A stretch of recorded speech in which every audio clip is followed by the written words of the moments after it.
7월 17일 수요일, 오늘 10% 이상 급등한 종목과 그 이유에 대해서 알아보겠습니다. 오늘 장은 오후 4시 30분 키움증권 기준으로 코스피 지수는 0.80% 하락한 2843.29포인트로 마감했습니다. 외국인은 매도, 기관은 매수로 임한 가운데 개인은 매수로 대응했네요.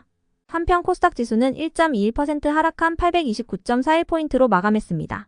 외국인과 기관은 매도로 임한 가운데 개인은 매수로 대응했습니다. 그럼 본격적으로 오늘의 급등 종목들을 살펴볼게요. 오늘 10% 이상 급등한 종목은 총 29종목으로 코스피에서는 7종목, 코스닥에서는 22종목이 나왔습니다. 이 중 상한가 종목은 인디에프, 서울제약, 서울바이오시스, 이오플로우, JLK, 샤페론, 엑스큐어 7종목이고요. 오늘 하한가 종목은 없었습니다. 총 29개의 급등 종목들을 한데 모아서 섹터별로 묶어보니 6개 테마로 나눠볼 수 있었어요. 그 외 나머지는 개별 이슈로 오른 종목들인데요. 먼저 1번 제약 바이오 섹터입니다. 트럼프 전 대통령의 재선 가능성이 높아지면서 제약 바이오 테마가 강세를 이어가고 있습니다. 트럼프 전 대통령은 바이오 시밀러 5대 정책 등을 밀어줬던 만큼 이번에도 해외 바이오 시밀러 5호 정책을 펼칠 것으로 예상되고 있는데요. 6월 미국 소비자 물가지수가 시장 예상치를 하회하고 미국의 6월 소매 판매가 전월 대비 보합 수준을 유지하면서 금리 인하 기대감이 이어지고 있는 부분도 제약 바이오 테마의 지속 호재로 작용되고 있어요. 제약 바이오 테마 중에서도 글로벌 제약사인 노보노디스크의 비만 치료제로 유명한 위고비가 국내 출시를 위한 막바지 수순에 들어갔다는 소식에 비만 치료제 관련주들이 지속 부각되고 있는데요. 이 중에서도 서울제약은 전국적으로 100일에 환자가 확산되고 있다고 전해지면서 서울제약이 호흡기 질환과 소아 유행성 감기에 효과가 있는 세브론 A 시럽을 생산하고 있는 부분이 부각되며 상한가로 마감했고요. 서울바이오시스는 어제 장마감 후 이번 2분기에 최고 분기 매출을 달성했다는 소식이 전해지면서 상한가로 마감했습니다. 한편 샤페론은 암줄기세포를 표적하는 차세대 항암 면역 치료 기술의 탁월한 전임상 결과를 국제 전문학술지에 게재했다고 밝히면서 상한가로 마감했습니다. 다음은 이번 한동훈 후보 섹터입니다. 국민의힘 전당대회가 다음 주 화요일에 일산 킨텍스에서 개최되는 가운데 4명의 후보 중에서도 한동훈 관련주들이 시장에서 지속 주목받고 있습니다.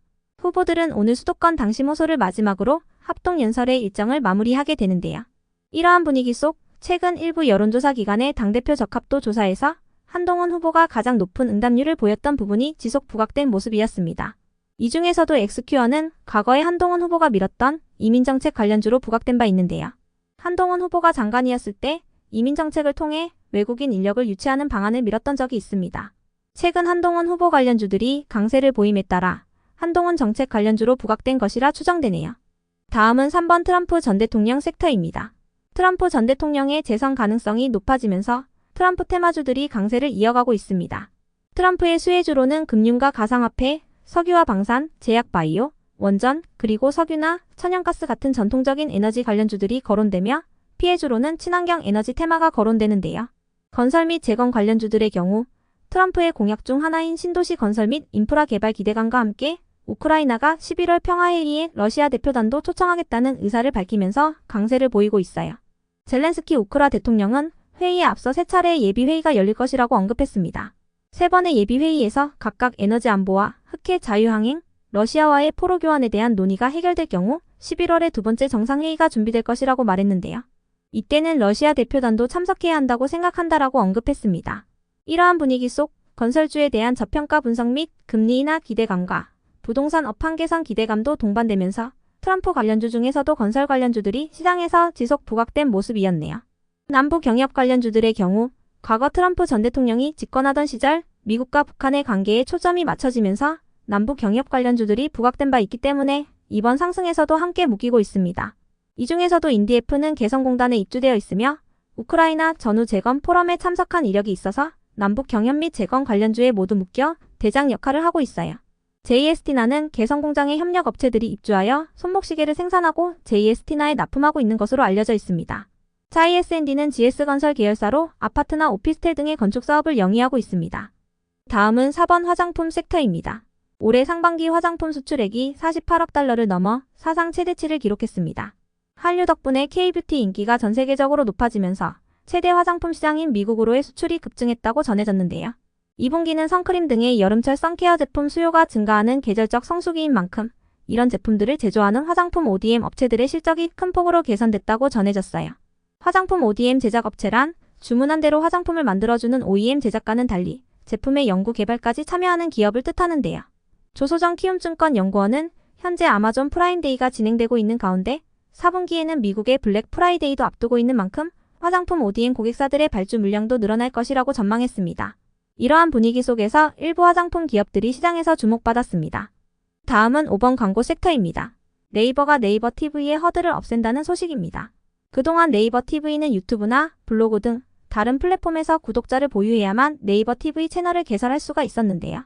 처음에는 구독자 300명이 기준이었지만 지난 2019년에 100명으로 낮춘 바 있는데 올 3분기 중으로 채널 개설 조건을 아예 없애기로 했다고 전해졌습니다. 이러한 네이버 TV의 행보는 채널 개설 조건 자체가 없는 유튜브를 의식한 변화라고 해석되고 있는데요. 해당 소식에 광고 관련주들이 네이버 TV 활성화에 대한 수혜 기대감을 입은 모습이었습니다. 이 중에서도 MP는 버추얼 프로덕션 분야의 세계적인 기업인 뷰테크놀로지와 전략적 파트너십을 체결했다는 소식도 동반되었는데요. MP는 이번 파트너십을 통해 뷰테크놀로지가 가진 세계적인 버추얼 프로덕션의 인프라를 활용할 수 있게 되었으며 영화나 드라마, 광고 등을 포함한 다양한 콘텐츠 제작 수요에 대응할 방침이라고 전했습니다. MP는 최근 노태문 삼성전자 모바일 경험 사장이 파리의 루브르 박물관에서 열린 갤럭시 언팩 행사에서 올해 XR 플랫폼을 선보이겠다고 깜짝 발표했다는 소식 속 확장현실 및 메타버스 테마가 상승하며 강세를 보인 바 있으니 참고해주세요. 다음은 6번 조선 섹터입니다. 올해 HD 한국조선해양의 영업이익이 전년 대비 3배 이상인 1조 원을 넘기는 등 조선 3사의 실적 개선세가 가팔라질 거라는 소식이 전해졌습니다. 국내 조선 3사들의 실적에서 최대의 악재로 평가받던 적자 선박 문제가 끝나고 있다는 분석이 나오고 있기 때문인데요. HD 한국조선해양은 올해 1분기부터 현재까지 대다수 선박에서 이익을 내고 있으며 삼성중공업도 적자 선박의 비중을 줄여나가고 있다고 전해졌어요. 하나오션도 올해까지 적자 선박을 모두 털어내고 내년부턴 이익이 나는 선박만 인도한다고 알려졌습니다. 조선사들은 보통 수주한 날짜로부터 2-3년 뒤에 배를 인도하는데요.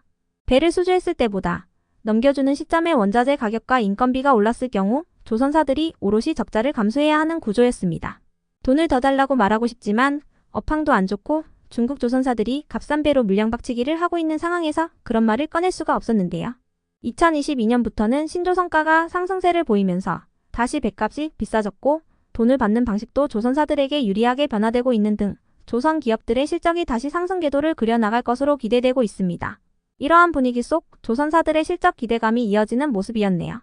이 중에서도 STX중공업은 공정거래위원회가 HD 한국조선해양이 STX중공업의 주식 35%를 취득하는 기업 결합을 조건부로 승인했다는 소식도 동반되었습니다. 그 외 나머지는 개별 이슈로 오른 종목들인데요.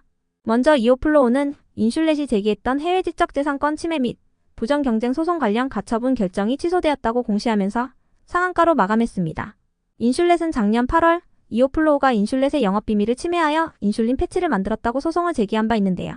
연방지방법원은 모든 가처분에 대해 취소 결정을 선고했다고 밝혔습니다. 이어서 JLK는 미국 내 유력 매체인 AP통신이 JLK에 대한 긍정적인 기사를 보도했다고 전해지면서 상한가로 마감했습니다. AP통신은 JLK를 한국 증시에 상장된 첫 의료 AI 기업으로 소개했는데요. AI 뇌졸중 진단 솔루션 분야의 세계적 기술력을 보유한 기업으로 평가했다고 전해졌습니다. 이와 관련하여 JLK 측은 모든 역량을 미국 시장 선점에 쏟아부어 기업 가치를 극대화할 수 있도록 최선을 다하겠다고 밝혔습니다. 다음으로 F&F 그룹주들이 상승했는데요. F&F가 공시를 통해 아웃도어 패션 브랜드인 디스커버리의 중국 및 동남아 독점 라이선스를 취득했다고 밝혔기 때문입니다. 라이선스 계약에 따라 F&F는 중국과 일본, 태국과 베트남의 11개 국가에서 디스커버리 상표를 사용한 의류와 액세서리 등에 대한 독점적인 라이선스 권리를 갖게 됐다고 전해졌는데요. 계약 기간은 2039년 말까지이며 계약 규모는 523억 원 규모라고 전해졌습니다. 해당 소식에 F&F 그룹주들이 강세를 보였네요. 한편 푸드나무의 급등 이유는 파악되지 않았습니다. 이어서 KPF는 NH투자증권의 실적 전망에 강세를 보인 것으로 파악되는데요. NH투자증권은 KPF가 주요 자회사를 통해 선박 케이블 사업 및 정밀 감속기 사업을 영위하고 있다고 언급했습니다.